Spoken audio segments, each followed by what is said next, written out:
नमस्कार दोस्तों, आज मैं प्रस्तुत करने जा रहा हूँ श्री ओपी शर्मा सारथी जी के यात्रा कहानी संग्रह में से दूसरी कहानी। यह कहानी मूलतः डोगरी भाषा में लिखी गई है और इसका हिंदी अनुवाद किया गया है कपिल अनिरुद्ध जी द्वारा।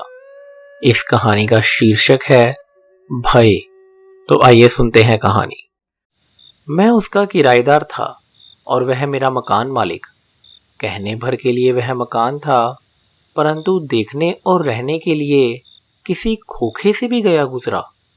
मैं वहां शायद एक दिन भी नहीं काट सकता था, परंतु उसको देखते हुए मुझे खुद पर रश्क आया।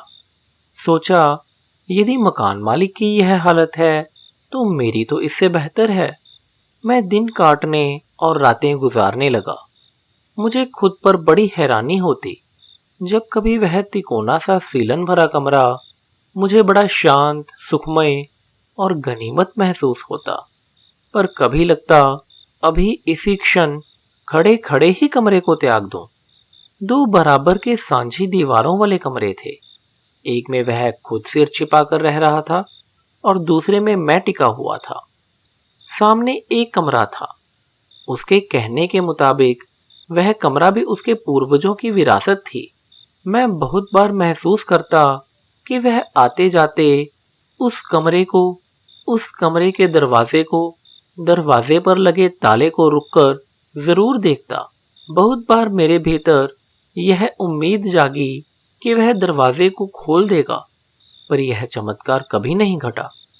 मैं तो यह चाहता था कि वह सामने वाला कमरा खोलकर उसकी साफ सफाई करके मुझे कहे कि यहां रहो। मैं कहने को भी हुआ कि खोल दे। स्वभाव का अधिक कठोर होने के कारण उसके माथे पर पड़ी सिलवटें कुछ और गहरी खुद गई थी। मैंने उसे कभी भी मुस्कुराते हुए नहीं देखा था, ना ही कभी गुनगुनाते हुए, कुछ बजाते हुए या कुछ बुदबुदाते हुए उसे सुना था। शायद इसीलिए घर के लिए वह भय पैदा करने वाला पात्र बन गया था। एक रोज यूं ही गुजरते हुए उसने हालचाल पूछा। ठीक चल रहा है, मैंने भी इतना ही जवाब दिया। उसने अपने लहजे में कुछ विनम्रता लाते हुए कहा, यह तुम्हारे लिए एक आश्चर्यजनक बात है कि मेरी पत्नी कहती है कि वह तुम्हें जानती ही नहीं। मैं बहुत डर गया और सोचा कहीं कोई भूल चूक तो नहीं हो गई। आदमी सख्त है। मैंने फिर संक्षिप्त सा उत्तर दिया, मुझे मात्र दिन काटने से वास्ता है और किसी के साथ कुछ नहीं। उसके होठों पर बिजली सी मुस्कान दिखी, साथ ही माथे की सिलवटें और घनी हो गई। मैंने उसे कहा, स्वामी जी, मेरा मतलब है मालिक जी, आपके कहने के मुताबिक यह सामने वाला कमरा भी आपका है, इसे खोलें। उसने बिना समय गवाए बात काटी। क्या सोच रहे हो कि खोलूं? पर तुम्हारे होते नहीं खोलूंगा। मुझे बताया गया है कि कमरे में बहुत माल भत्ता है। आप कमरा खोलें, मैं अभी इसी पल आपका यह महल छोड़ देता हूं। और साथ ही मैं अर्ज करूं कि मैं चोरू चक्का या ठग नहीं हूं। मैं एक साधु आदमी हूं। उसके चेहरे पर कब कौन से भाव हैं मैं कभी भी पढ़ नहीं सका था, ना ही उस समय पढ़े जा सके। मैंने जोर देकर कहा, हिम्मत करो और खोल दो इसे। खोल दूं? उसने पूछा। कोशिश करो, दोनों सुखी हो जाएंगे, मैंने कहा। बड़े रोब दाब के साथ वह अपने टूटे फूटे कमरे में गया। मुझे लगा कि चाबी लाने गया है। मैं इंतजार कर रहा था कि उसके अंदर से आक्रोश भरे स्वर में भला बुरा कहने की आवाजें आने लगी। उसके भीतर से एक आवाज साफ सुनाई दे रही थी कि चाबी गुम नहीं हुई, बल्कि लापरवाही से गुम कर दी गई है। रोज ही एक सोच आती थी कि एक दिन खोलूंगा, जो कुछ निकलेगा वह पहले जैसा तो नहीं होगा। आज किराएदार ने जोर भरा तो प्रण किया कि खोल दूंगा, तो चाबी गायब। खिन्न से भरा कुछ ही पलों बाद वह चुपचाप बाहर आया, हाथ में जंग लगी पुरानी घिसी सी चाबी लेकर। मुझे उसने बड़े नरम लहजे में पूछा, मित्र, तुमने आज साहस बंधाया है, पर चाबी ही नहीं मिल रही थी। एक पुराने संदूक के नीचे चिपकी हुई थी। मिल गई है। तुम भी मेरे साथ आओ तो देखें ताले को। मैं हैरान हुआ, उसका स्वभाव एकदम इतना बदल कैसे गया है। उसने ताले को चाबी लगाई। पहले तो चाबी लगी ही नहीं। चाबी जैसे ही ताले के अंदर घुसी तो उसे राहत मिली। उसने चाबी बाहर खींच ली और मुझे मिन्नत भरे स्वर में कहने लगा, यार हिम्मत नहीं हो रही है, खोलते हुए डर लग रहा है। मैं सुनकर सुन्न सा हो गया। आक्रामक हाव भाव और माथे की सिलवटों से लदा हुआ यह आदमी क्या कह रहा है? कह रहा है डर लगता है? मालिक जी, आपका कमरा, आपकी चाबी, आपका माल भत्ता, डर कैसा? मैंने बड़े गंभीर लहजे में कहा, बड़ी मुश्किल से अपनी हंसी रोककर। यार क्या खाक मालिक जी, मेरा तो रोम रोम कांप रहा है। जाने अंदर क्या हो, क्या निकले, क्या ना निकले, कुछ मिले ना मिले। वैसे बंद है तो भ्रम बना हुआ है। कहते भी हैं कि बंद मुट्ठी का भ्रम अच्छा। मैंने अपने भीतर धूप और हवा को इकट्ठे भरते हुए महसूस किया। यह आदमी तो मिट्टी का माधो निकला। गोबर का कोठा, रेत की दीवार और दिखावा ऐसा कि जैसे फौलादी किला हो। फिर अचानक मुझे अपने दिन याद हुआ। मैं भी सूरमा होता था, दिखावटी सूरमा। तभी मुझे एक फॉर्मूला मिला, जिसका सूरमापन भंग करना हो उसे कहना चाहिए कमरा खोले। एकदम मैंने वर्तमान में आकर उसे कहा, आपने या आपकी किसी पीढ़ी ने यह स्थान खोलना और इस पर आधिपत्य जमाना है। होना यह चाहिए था कि यह पहले से खुला होता। नहीं, मैं समझ गया। बिना खोले ही यदि काम चलता है तो फिर क्यों मुसीबत मोल ली जाए। चाबी संभाल कर रखो बस। खाओ पियो और चलते बनो। सभी ने शायद यही किया है।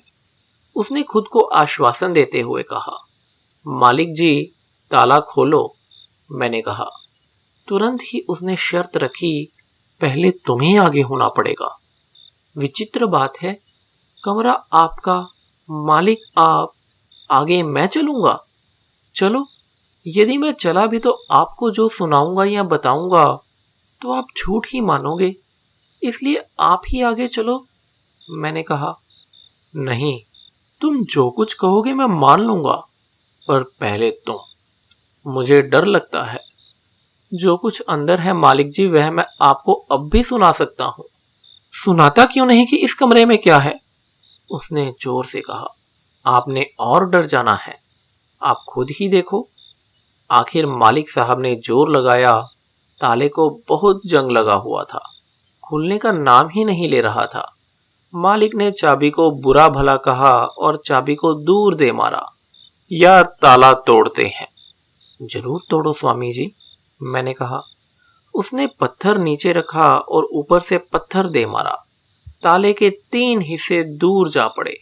हाँ, पत्थर ही गुरु है बिगड़े हुओं का, उसने कहा और सांकल खोली। दरवाजे को जोर लगाया। दरवाजा चिल्लाया और जोर लगाया तो द्वार में बनी दरार से अजीब सी गंध आई। मैंने मालिक साहब के किराएदार के नाते मदद की। एक दरवाजा पूरी तरह से खुल गया और वे देखते रह गए, अवाक हो गए। उनके मुंह से निकला, इतना अंधेरा, इतना अंधकार, हे मालिक, इतना अंधकार। फिर उन्हें एहसास हुआ कि मैं भी पास खड़ा हूं। उन्होंने आश्चर्य व्यक्त किया। यार इतना अंधेरा, काला स्याह, अंदर क्यों और कैसे जाना? जाना है, जरूर जाना है। अंदर साफ करना है, पर एक फार्मूला मैं बताता हूं। हम रोज अधिकतर लो देखते हैं, लो में रहते हैं, लो को प्रयोग में लाते हैं, लो को इस्तेमाल करते हैं। इसलिए हमारी नजर बाहर की लो पर सीमित हो गई है, अंधेरे को किसी विशेष सीमा तक ही देखती है। यह अंधेरा लो का अंधेरा नहीं है, नजर का अंधेरा है। सब्र करो। उन्होंने द्वार बंद कर दिए और गर्दन नीचे झुकाए पुराने कमरे में आ गए। मुझे पहली बार अंदर बिठाया और कुछ ठहर कर ऐसे नजरें मिलाई जैसे मैं उनके सामने ही पैदा हुआ हूं। फिर उन्होंने बड़े धन्यवादी ढंग से कहा, अंदर क्या है? मैंने जरूर देखना है। रात को मुझे आहट सुनाई दी। मैं उठा। अंधेरे में मालिक की परछाई मैंने पहचान ली। उन्होंने कहा, मैं 2 कदम अंदर गया, कितना कुछ पैरों से टकराया। मैं गिरते गिरते बड़ी मुश्किल से संभला। पर तुम्हारा कहना शायद ठीक है, आदमी अभ्यास करे तो अंदर के अंधेरे में देख सकता है। मालिक जी को नई बात मिल गई कि अंधेरे में दिखाई देता है। उस कमरे में रात दिन एक सा अंधेरा रहता था। मालिक जी शायद दिन रात कोशिश करने लगे, दिन रात अपने कमरे के अंदर जा उसे तलाशने लगे।